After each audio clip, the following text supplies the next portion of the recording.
Tales from the Jazz Age by F. Scott Fitzgerald. Narrated by Kenneth Elliott. My Last Flappers. The Jelly Bean. 1.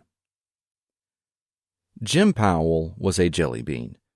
Much as I desire to make him an appealing character, I feel that it would be unscrupulous to deceive you on that point.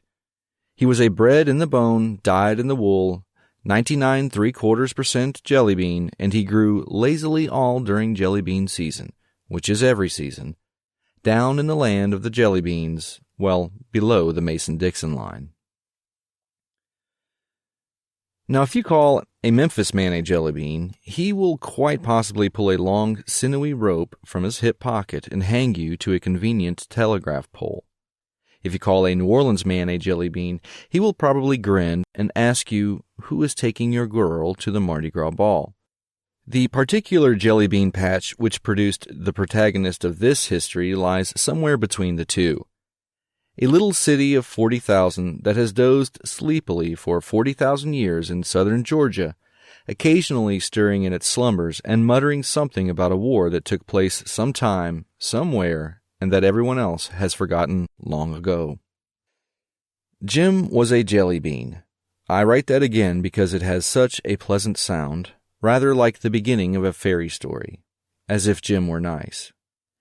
It somehow gives me a picture of him with a round, appetizing face and all sort of leaves and vegetables growing out of his cap.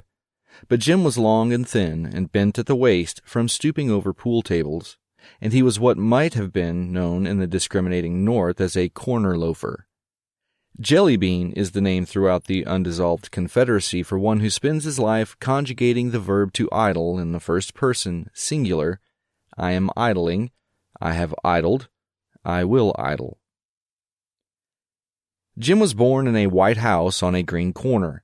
It had 4 weather-beaten pillars in front and a great amount of lattice-work in the rear that made a cheerful crisscross background for a flowery, sun-drenched lawn.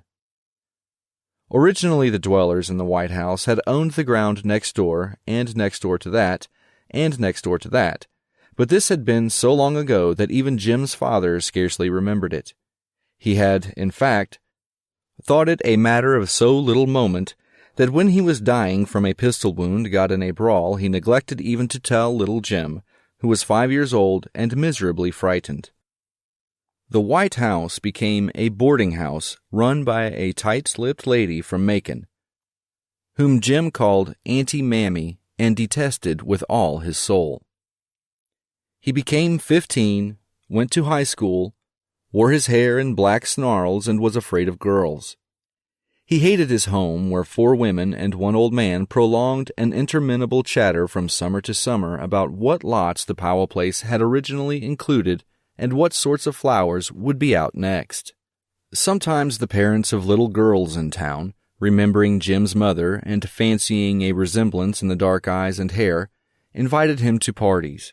But parties made him shy, and he much preferred sitting on a disconnected axle in Tilly's garage, rolling the bones or exploring his mouth endlessly with a long straw. For pocket money, he picked up odd jobs, and it was due to this that he stopped going to parties. At his 3rd party, little Marjorie Haight had whispered indiscreetly and within hearing distance that he was a boy who brought the groceries sometimes. So instead of the 2-step and polka, Jim had learned to throw any number he desired on the dice and had listened to spicy tales of all the shootings that had occurred in the surrounding country during the past 50 years. He became 18.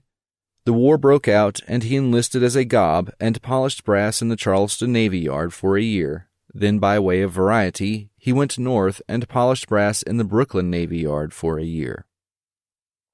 When the war was over, he came home. He was 21. His trousers were too short and too tight, his buttoned shoes were long and narrow, his tie was an alarming conspiracy of purple and pink marvelously scrolled, and over it were 2 blue eyes faded like a piece of very good old cloth long exposed to the sun.